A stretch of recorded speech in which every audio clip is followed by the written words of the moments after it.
Friends and welcome back in my YouTube channel biology with Neha ma'am. Friends, आज की इस video में हम ब्रायोफाइटा और टेरिडोफाइटा की सिमिलरिटी देखेंगे कि दोनों में क्या क्या समानताएं होती हैं। फिर इसके बाद हम दोनों की डिसिमिलरिटी देखेंगे, यानी कि दोनों में क्या क्या असमानताएं होती हैं। फिर उसके बाद हम जो है टेरिडोफाइटा का कंपैरिजन जो है इसके जो नेक्स्ट ग्रुप है जिम्नोस्पर्म से करेंगे। तो जिम्नोस्पर्म में भी यही देखेंगे कि जो जिम्नोस्पर्म होता है उसकी टेरिडोफाइट के साथ क्या सिमिलरिटी होती है और क्या डिसिमिलरिटी होती है। तो देखिए, ब्रायोफाइटा और टेरिडोफाइटा का तो हम अच्छे समझ जाएंगे, लेकिन टेरिडोफाइटा और जिम्नोस्पर्म का भी हम अच्छे से समझ जाएंगे, क्योंकि जिम्नोस्पर्म के बारे में हमने नहीं पढ़ा है लेकिन टेरिडोफाइटा में पढ़ा है। तो टेरिडोफाइटा में हमने क्या क्या पढ़ा है, इससे हम अंतर कर पाएंगे कि जिम्नोस्पर्म और टेरिडोफाइटा में क्या अंतर होता है। तो आइए, सबसे पहले हमने ब्रायोफाइटा का कैरेक्टर भी जनरल देखा है, टेरिडोफाइटा का भी जनरल कैरेक्टर देखा है। तो इसके आधार से पर हम आसानी से बता सकते हैं कि दोनों में क्या क्या समानताएं होती हैं। तो पहले तो आप यही जानते हैं कि दोनों में ही क्या होता है, हेट्रोमॉर्फिक अल्टरनेशन ऑफ जनरेशन होता है। हेट्रोमॉर्फिक अल्टरनेशन ऑफ जनरेशन क्या हो सकता है, ये हमने इसके पिछले ही वीडियो में बताया था। हेट्रोमॉर्फिक अल्टरनेशन ऑफ जनरेशन, ठीक, इसका मतलब हमने बताया था कि जब गैमेटोफाइट और स्पोरोफाइट दो प्लांट बने लेकिन दोनों आपस में मॉर्फोलॉजिकली एक दूसरे से डिफरेंट हो, तो उसको हम क्या कहते हैं, हेट्रोमॉर्फिक अल्टरनेशन ऑफ जनरेशन। देखिए, अगर अभी तक आपने मेरी प्रीवियस वीडियो नहीं देखी है तो प्लीज उसको देख लीजिए। ब्रायोफाइटा, टेरिडोफाइटा, एल्गी, फंजाई सभी की वीडियो आपको मिल जाएगी और अच्छे से। और इसके अलावा हम देखें दोनों में ही क्या होता है, सेक्सुअल रिप्रोडक्शन जो होता है oogamous टाइप का होता है। यहाँ ये सब चीजें हम डिस्कस नहीं करेंगे कि oogamous क्या होता है, हेट्रोमॉर्फिक क्या होता है, क्योंकि ये चीजें आप लगातार कई बार पूरे लेक्चर के दौरान पढ़ चुके हैं। oogamous क्या होता है। इसके अलावा हम जानते हैं कि एंथ्रीडिया और आर्चिगोनिया दोनों में ही क्या होती है, प्रोटेक्टिव लेयर होता है। दोनों में ही स्टेराइल सेल का प्रोटेक्टिव लेयर होता है, जबकि ये चीजें हमें न तो फंजाई में देखने को मिली थी और न ही एल्गी में। तो स्टेराइल जैकेट होता है, स्टेराइल जैकेट होता है अराउंड सेक्स ऑर्गन। ये दोनों की समानता है, सेक्स ऑर्गन मतलब कौन, एंथ्रीडिया और आर्चिगोनिया, ठीक। इसके अलावा अगर इनकी एक सिमिलरिटी और देखिए तो हमने देखा था कि जो ब्रायोफाइटा में स्पोर बन रहे थे सभी क्या होते थे, एक ही प्रकार के होते थे, तो उनको हम क्या कहते हैं, होमोस्पोरस कहते हैं। उसी तरह हमने टेरिडोफाइटा में देखा कि टेरिडोफाइटा की भी कुछ स्पीसीज है जिनमें क्या होता है, होमोस्पोरी पाई जाती है। तो होमोस्पोरी क्या है, दोनों लोग की सिमिलरिटी है, यानी समान प्रकार के स्पोर बनाना ही क्या कहलाता है, होमोस्पोरी है। तो ये 5 समानताएं हमें देखने को मिलती हैं, किसमें, ब्रायोफाइटा में और टेरिडोफाइटा में। अब आइए, ब्रायोफाइटा और टेरिडोफाइटा दोनों में हम क्या अंतर होता है इसको देख लेते हैं।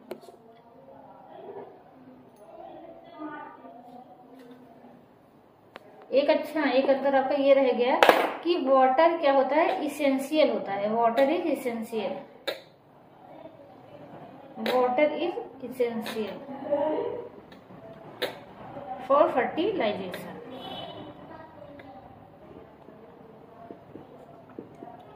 ठीक है, दोनों ही कैटेगरी में क्या होता है, फर्टिलाइजेशन के लिए वाटर इंपॉर्टेंस है। अब आइए, अब दोनों में क्या अंतर होता है उसको देखते हैं।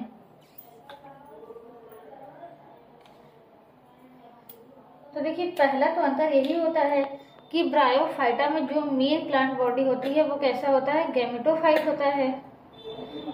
मेन प्लांट बॉडी क्या होती है, गैमेटोफाइट, या इसी को हम कहते हैं गैमेटोफिटिक कहते हैं। टेरिडोफाइटा में क्या होगा, मेन प्लांट बॉडी कैसी होगी, स्पोरोफिटिक होगी, ठीक। और यहाँ हम देखते हैं कि यहाँ क्या होता है, स्पोरोफाइट गैमेटोफाइट पे डिपेंड होता है। इसमें स्पोरोफाइट डिपेंड होता है, स्पोरोफाइट डिपेंडेंट होता है, जबकि यहाँ क्या होता है, स्पोरोफाइट गैमेटोफाइट पे डिपेंड नहीं होता। तो हम क्या लिखेंगे, स्पोरोफाइट इंडिपेंडेंट होता है,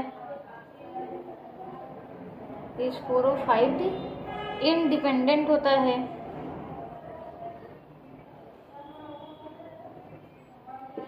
इसके अलावा हमने क्या अंतर देखा था कि यहाँ पर वेस्कुलर सिस्टम नहीं पाए जाते, लेकिन यहाँ पर वेस्कुलर सिस्टम पाए जाते हैं। वेस्कुलर सिस्टम यहाँ क्या होगा, एब्सेंट होगा।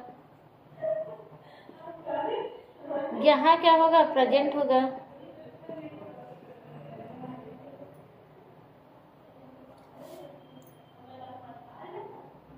तो ये इसके अलावा अगर हम देखें, यहाँ पर क्या होता है, ब्रायोफाइटा में क्या होते हैं, ज्यादातर कैसे होते हैं, थैलवाइड होते हैं, या कुछ कैसे होंगे, फोलियोज होंगे। फोलियोज मतलब कि उसमें स्टेम और लीफ पाया जाएगा लेकिन रूट नहीं पाई जाएगी। जबकि जितने भी टेरिडोफाइट होते हैं सभी क्या होते हैं, रूट, स्टेम एंड लीफ में डिवाइड होते हैं। तो ये कुछ बेसिक अंतर होता है ब्रायोफाइटा और टेरिडोफाइटा में होता है। यहाँ पर सभी क्या होते हैं, होमोस्पोरस होते हैं। यहाँ पर क्या होते हैं, होमोस्पोरी और हेट्रोस्पोरी दोनों पाई जाती है। यहाँ पर इसके कुछ स्पीसीज क्या होंगे, होमोस्पोरस होंगे, कुछ क्या होंगे, हेट्रोस्पोरस होंगे। तो इतने पॉइंट आपको नोट कर लेने हैं कि ब्रायोफाइटा और टेरिडोफाइटा में क्या अंतर होते हैं। तो अब आइए हम किसका कंपैरिजन करते हैं, टेरिडोफाइटा का जिम्नोस्पर्म के साथ कंपैरिजन करते हैं कि टेरिडोफाइटा और जिम्नोस्पर्म में क्या सिमिलरिटी होती है और क्या डिसिमिलरिटी होती है। तो हम किसका देखेंगे, similarity between pteridophytes and gymnosperm. Gymnosperm क्या होते हैं, टेरिडोफाइटा से ज्यादा एडवांस होते हैं। तो अब हम किसका देखेंगे, जिम्नोस्पर्म और टेरिडोफाइटा का देखेंगे। जिम्नोस्पर्म एंड टेरिडोफाइटा दोनों में क्या सिमिलरिटी होती है।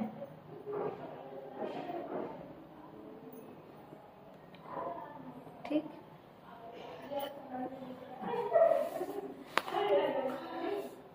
देखिए तो जैसे कि हमने बताया कि टेरिडोफाइटा कैसा है, टेरिडोफाइटा का मेन प्लांट बॉडी कैसी होती है, स्पोरोफिटिक होती है।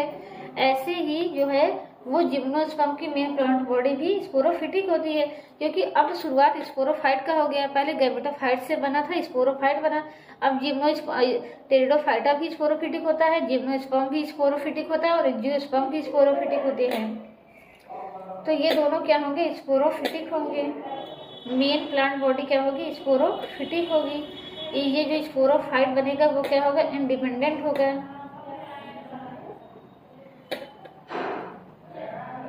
स्पोरोफाइट क्या होगा, इंडिपेंडेंट होगा। ठीक, लेकिन टेरिडोफाइटा में हमने बहुत सी ऐसी चीजें हैं जो जिम्नोस्पर्म में अब इससे ज्यादा एडवांसमेंट रहेंगी।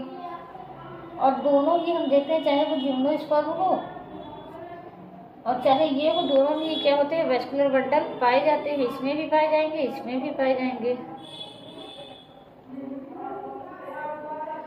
इसके अलावा हेट्रोस्पोरी इसमें भी पाई जाती है, हेट्रोस्पोरी इसमें भी पाई जाती है, यानी दो प्रकार के स्पोर बनना। ठीक, यानी नेचर किसको प्रमोट कर रहा है, हेट्रोस्पोरी को प्रमोट कर रहा है।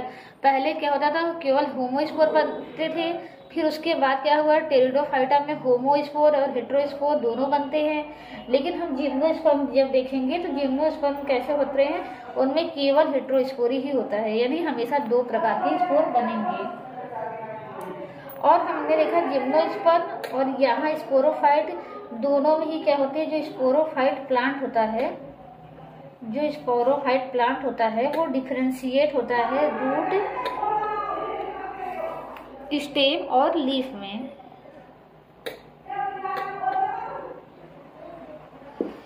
तो ये आपको पांच सिमिलरिटी आपको नोट करनी है। पहला क्या है, मेन प्लांट बॉडी स्पोरोफिटिक होता है, स्पोरोफाइट इंडिपेंडेंट होता है, वेस्कुलर बंडल दोनों में पाए जाते हैं, दोनों में हेट्रोस्पोरी देखने को मिलती है और दोनों में ही स्पोरोफाइट जो है वो रूट, स्टेम और लीफ में बटा होता है।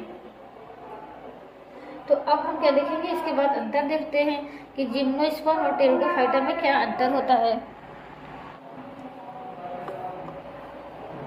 तो देखिए टेरिडोफाइटा में हमने क्या बताया था कि ज्यादातर जो टेरिडोफाइट्स होते हैं वो कैसे होते हैं, ऐसी जगह पर पाए जाते हैं मॉइस्ट एंड सैडी प्लेसेस जहाँ होती है,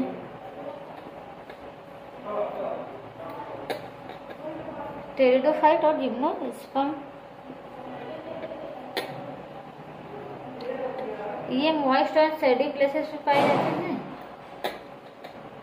मॉइस्ट एंड सैडी प्लेसेस पे पाए जाते हैं। और जबकि सभी जिम्नोस्पर्म में क्या होते हैं, जीरोफिटिक होते हैं। जीरोफिटिक मतलब ऐसी जगह पर पाए जाते हैं जहां पानी की कमी होती है।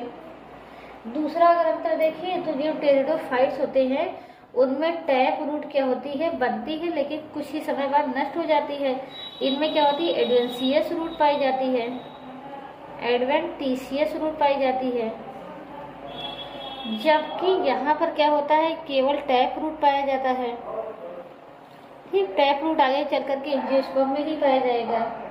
इसके अलावा कैम्बियम रिंग हमने बताया था कि टेरिडोफाइटा में नहीं पाया जाता। तो अगर कैम्बियम रिंग नहीं पाई जाएगी तो यहाँ पर क्या होगा, सेकेंडरी ग्रोथ भी नहीं होगा। तो कैम्बियम रिंग क्या है, यहाँ अब्सेंट होगा। कैम्बियम रिंग यहाँ पर क्या करेंगे, हम प्रेजेंट करेंगे। इसके अलावा यहाँ पर क्या होगा, सेकेंडरी ग्रोथ अब्सेंट होगा, कुछ अपवाद को छोड़ करके जो हमने बताया था। यहाँ पर सेकेंडरी ग्रोथ क्या होगा, प्रेजेंट होगा।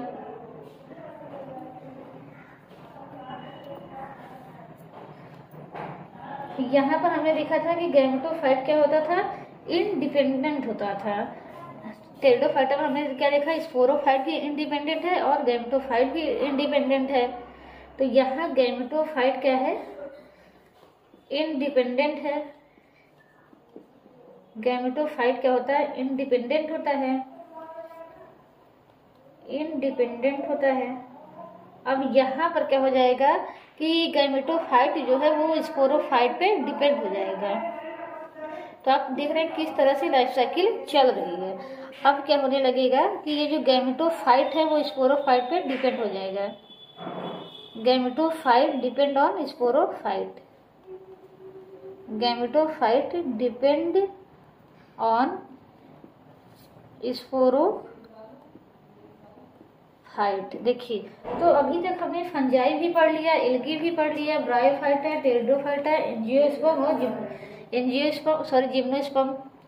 यहाँ तक की आपको जानकारी हो गई। भले ही आप जिम्नोस्पर्म नहीं पढ़े हैं, लेकिन जनरल जो करेक्टर होते हैं वो तो आपको पता ही चल गया कि प्लांट जो होंगे जीरोफिटिक होंगे, टैप रूट पाया जाएगा। इसके अलावा कैम्बियम रिंग प्रेजेंट होगा। जो प्लांट बॉडी है, इनकी भी प्लांट बॉडी रूट, स्टेम और लीफ में बटी होती है, उनकी भी बटी होती है।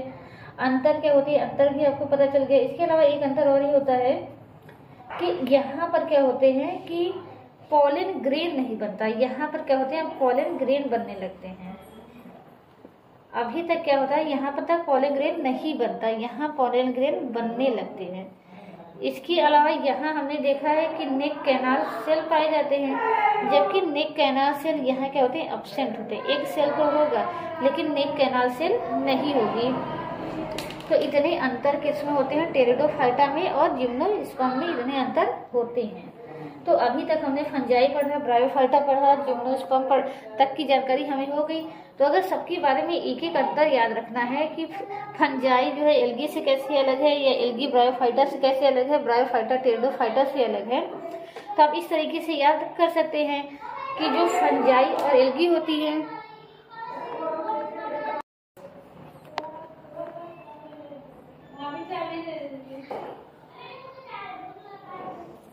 तो आप इस तरीके से याद कर लेंगे कि जो फंजाई और एल्गी होती है, फंजाई और एल्गी में मेन प्लांट बॉडी क्या होती है, गैमेटोफिटिक होती है।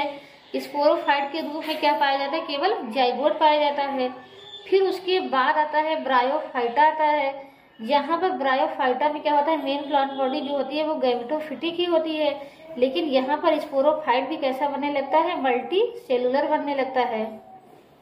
ठीक, अब फिर उसके बाद क्या होगा, टेरिडोफाइटा आएगा। टेरिडोफाइटा में क्या हो जाएगा कि जो मेन प्लांट बॉडी है वो कैसी हो जाएगी, स्पोरोफिटिक हो जाएगी। टेरिडोफाइटा में मेन प्लांट बॉडी क्या हो जाएगी, स्पोरोफिटिक हो जाएगी। और गैमेटोफाइट भी बनेगा। दोनों क्या होंगे, एक दूसरे पे डिपेंड नहीं होंगे, दोनों इंडिपेंडेंट होते हैं। फिर उसके बाद आ जाता है जिम्नोस्पर्म आ जाते हैं। तो जिम्नोस्पर्म में भी क्या होगा कि मेन प्लांट बॉडी स्पोरोफिटिक होगी, गैमेटोफाइट भी बनेगा, लेकिन यह गैमेटोफाइट क्या होगा, स्पोरोफाइट पे डिपेंड होगा। तो पहले केवल गैमेटोफाइट ही बनता था, स्पोरोफाइट के रूप में केवल एक सेल का जाइगोट बनता था।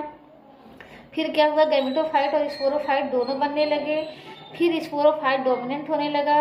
अब क्या हुआ, इसके बाद क्या होगा, स्पोरोफाइट तो डोमिनेंट है ही, साथ में साथ के उसके ऊपर जो ये गैमेटोफाइट है वो डिपेंड भी हो गया। तो यहाँ पर क्या है, यहाँ पर देख सकते हैं इसका उल्टा है, यहाँ पर मेन प्लांट बॉडी गैमेटोफिटिक है, यहाँ पर स्पोरोफिटिक है। यहाँ पर क्या होगा कि जो स्पोरोफाइट है वो गैमेटोफाइट पे डिपेंड होगा, लेकिन यहाँ पर क्या होगा, गैमेटोफाइट जो है स्पोरोफाइट पे डिपेंड होगा। तो ये किस लिए बताया, ये बताया कि देखिए इवोल्यूशन कैसे हुआ है या विकास किस क्रम में हुआ है। विकास जो है गैमेटोफाइट से स्पोरोफाइट की तरफ हुआ है। तो फ्रेंड्स ये वीडियो आज के लिए इतना ही। नेक्स्ट वीडियो में हम स्टीलर सिस्टम देखेंगे। तो ये वीडियो अगर आपके लिए हेल्पफुल रहा हो तो प्लीज इसे लाइक कीजिए और मेरे चैनल को सब्सक्राइब कीजिए। Thank you so much.